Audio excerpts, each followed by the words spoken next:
सकल घरेलू उत्पाद, निवल घरेलू उत्पाद और सकल राष्ट्रीय उत्पाद और निवल राष्ट्रीय उत्पाद के परिप्रेक्ष्य में। इसको हम एक एक करके समझने का प्रयास करेंगे कि किसको क्या कहा जाता है और किस परिप्रेक्ष्य में कहा जाता है। तो सबसे पहले सकल घरेलू उत्पाद, सकल घरेलू उत्पाद यानी कि जीडीपी, ग्रॉस डोमेस्टिक प्रोडक्ट। सकल घरेलू उत्पाद यानी कि शब्द से ही प्रतीत हो रहा है एक किसी घरेलू परिप्रेक्ष्य में बात हो रही है, यानी कि किसी भौगोलिक क्षेत्र को लेकर बात हो रही है। अर्थात किसी एक भौगोलिक क्षेत्र में वहां पर रहने वाले लोगों के द्वारा अंतिम वस्तु एवं सेवाओं के बाजार मूल्य को ही हम सकल घरेलू उत्पाद कहते हैं, यानी कि ग्रॉस डोमेस्टिक प्रोडक्ट कहते हैं। अर्थात किसी भौगोलिक क्षेत्र में एक वर्ष में उत्पादित अंतिम वस्तुएं और सेवाओं के बाजार मूल्य को ही हम सकल घरेलू उत्पाद कहते हैं। जब किसी सकल घरेलू उत्पाद की बात हो रही है तो यहां पर उस निश्चित भौगोलिक क्षेत्र में कई देशों के लोग निवास कर रहे होंगे, यानी कि कई देशों के लोग वहां पे कार्य कर रहे होंगे। तो उन सब के माध्यम से जो अंतिम वस्तु और सेवाओं का उत्पादन हो रहा है एक वर्ष की अवधि में, उसे ही हम सकल घरेलू उत्पाद कहते हैं। इसमें उस देश के नागरिकों का भी योगदान है और विदेशी राज्यों के नागरिकों का योगदान भी है। इस तरह से वो सकल घरेलू उत्पाद यानी कि ग्रॉस डोमेस्टिक प्रोडक्ट कहा जाता है। अब बात कर लेते हैं निवल घरेलू उत्पाद के परिप्रेक्ष्य में, यानी कि NDP, net domestic product. Net domestic product यानी कि किसे कहा जाता है यदि हम जीडीपी में से मूल्य ह्रास को घटा दें। मूल्य ह्रास यानी कि गिरावट एवं टूट फूट के कारण जो मूल्यों में कमी आती है उसे कहा जाता है मूल्य ह्रास। यानी कि यदि हम जीडीपी में से मूल्य ह्रास को घटा दें उसे हम निवल घरेलू उत्पाद कहते हैं। सकल घरेलू उत्पाद में से यदि हम मूल्य ह्रास को घटा दें तो उसे ही निवल घरेलू उत्पाद कहा जाता है, यानी कि एनडीपी, नेट डोमेस्टिक प्रोडक्ट कहा जाएगा। अब बात कर लेते हैं कि सकल राष्ट्रीय उत्पाद के परिप्रेक्ष्य में, यानी कि ग्रॉस नेशनल प्रोडक्ट, इसके परिप्रेक्ष्य में बात कर लेते हैं। किसे कहा जाता है gross national product, GNP. Gross national product उसे कहा जाता है, यानी कि सकल राष्ट्रीय उत्पाद उसे कहा जाता है जब जीडीपी में से, यानी कि सकल घरेलू उत्पाद में से हम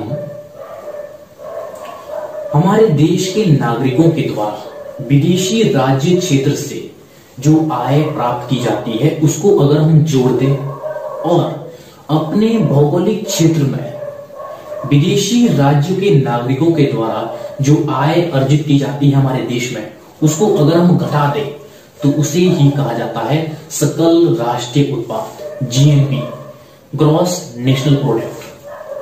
अर्थात ये जाहिर सी बात है कि हमारे देश में विदेशी राज्यों के नागरिकों के द्वारा उत्पादन में भाग लिया जा रहा है, यानी कि आय अर्जित की जा रही है। और कई हमारे देश के नागरिक ऐसे होंगे जो विदेशों में काम कर रहे होंगे, वो विदेशों से अपनी आय अर्जित कर रहे हैं।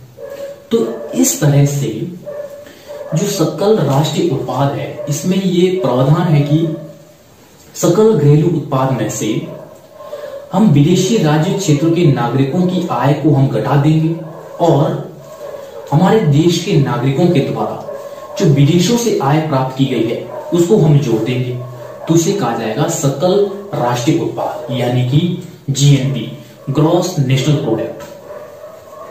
अब हम बात कर लेते हैं निवल राष्ट्रीय उत्पाद के परिप्रेक्ष्य में। निवल राष्ट्रीय उत्पाद किसे कहता है, यानी कि एनएनपी, नेट नेशनल प्रोडक्ट। निवल राष्ट्रीय उत्पाद यानी कि यदि हम जीएनपी में से, यानी कि सकल राष्ट्रीय उत्पाद में से मूल्य ह्रास को घटा दे तो उसे कहा जाएगा एनएनपी, नेट नेशनल प्रोडक्ट, निवल राष्ट्रीय उत्पाद। यानी कि सकल राष्ट्रीय उत्पाद में से जब हम मूल्य ह्रास को घटा देते हैं तो उसे कहा है निवल राष्ट्रीय उत्पाद। इस परिप्रेक्ष्य में निवल राष्ट्रीय उत्पाद। अब हम बात कर लेते हैं व्यक्तिगत आय के परिप्रेक्ष्य में। व्यक्तिगत आय किसे कहता है? यानी कि एक देश के लोगों के द्वारा एक वर्ष में जो वास्तव में आय अर्जित की जाती है उसे हम व्यक्तिगत आय कहा जाता है। यानी कि एक देश के नागरिकों के द्वारा एक वर्ष के भीतर वास्तव में जो आय प्राप्त की जाती है उसे ही हम व्यक्तिगत आय कहते हैं। और उपभोग आय यानी कि व्यक्तिगत आय में से यदि हम व्यक्तिगत करों को घटा देंगे उसे उपभोग आय कहते हैं। यानी कि व्यक्तिगत आय में से यदि हम व्यक्तिगत जो कर लगाए जाते हैं उस कर को हम घटा देंगे तो हमें उपभोग्य आय प्राप्त होगी। और अब हम बात कर लेते हैं प्रति व्यक्ति आय के परिप्रेक्ष्य में। प्रति व्यक्ति आय किसे कहते हैं? यानी कि अर्थव्यवस्था की कुल आय में हम कुल जनसंख्या का भाग देंगे तो हमें प्रति व्यक्ति आय प्राप्त होगी। यानी कि कुल राष्ट्रीय आय में हम कुल जनसंख्या का अगर भाग देंगे तो हमें प्रति व्यक्ति आय प्राप्त होगी। प्रति व्यक्ति आय ये अर्थव्यवस्था की एक औसत आय होती है। तो इस तरह से प्रति व्यक्ति आय है। अब हम बात करेंगे, हमारा फोकस रहेगा सकल राष्ट्रीय उत्पाद और सकल घरेलू उत्पाद के परिप्रेक्ष्य में। हमारा फोकस इसके ऊपर रहेगा। ये बहुत ही महत्वपूर्ण है। हालांकि ये सभी महत्वपूर्ण है लेकिन ये दोनों इससे कहीं ज्यादा महत्वपूर्ण है, सकल घरेलू उत्पाद और सकल राष्ट्रीय उत्पाद। सकल घरेलू उत्पादों ने क्या देखा? किसी एक भौगोलिक क्षेत्र में, उस भौगोलिक क्षेत्र में रहने वाले लोग, उस भौगोलिक क्षेत्र में कौन कौन है? उस देश के नागरिक और विदेशी राज्य क्षेत्र के नागरिक, उन सब के माध्यम से जिन वस्तु और सेवाओं का अंतिम रूप से उत्पादन हो रहा है एक वर्ष के भीतर, उनके बाजार मूल्य को ही हम सकल घरेलू उत्पाद कहते हैं। यानी कि जीडीपी कहते हैं, ग्रॉस डोमेस्टिक प्रोडक्ट कहते हैं। और जो ग्रॉस नेशनल प्रोडक्ट है यानी कि सकल राष्ट्रीय उत्पाद, ग्रॉस नेशनल प्रोडक्ट, उसमें हमने क्या देखा? उसमें हमने ये जाना कि किसी देश के नागरिक अन्य देश में भी कार्यरत होते हैं, उनकी आय को हम कैसे सम्मिलित करें राष्ट्रीय आय में, इसमें ये प्रावधान है। यानी कि सकल घरेलू उत्पाद में से, यानी कि ग्रॉस डोमेस्टिक प्रोडक्ट में से, जीडीपी में से यदि हम विदेशी राज्य क्षेत्र के जो नागरिक है, जो हमारे देश में कार्यरत है, हमारे देश में आय अर्जित कर रहे हैं, जीडीपी में से उनकी आय को हम घटा देंगे और क्या करेंगे कि जो हमारे देश के नागरिक है, हमारे देश के नागरिक जो विदेशों में कार्यरत है और विदेशों से उनके द्वारा जो आय अर्जित की जा रही है उसको हम जोड़ देंगे।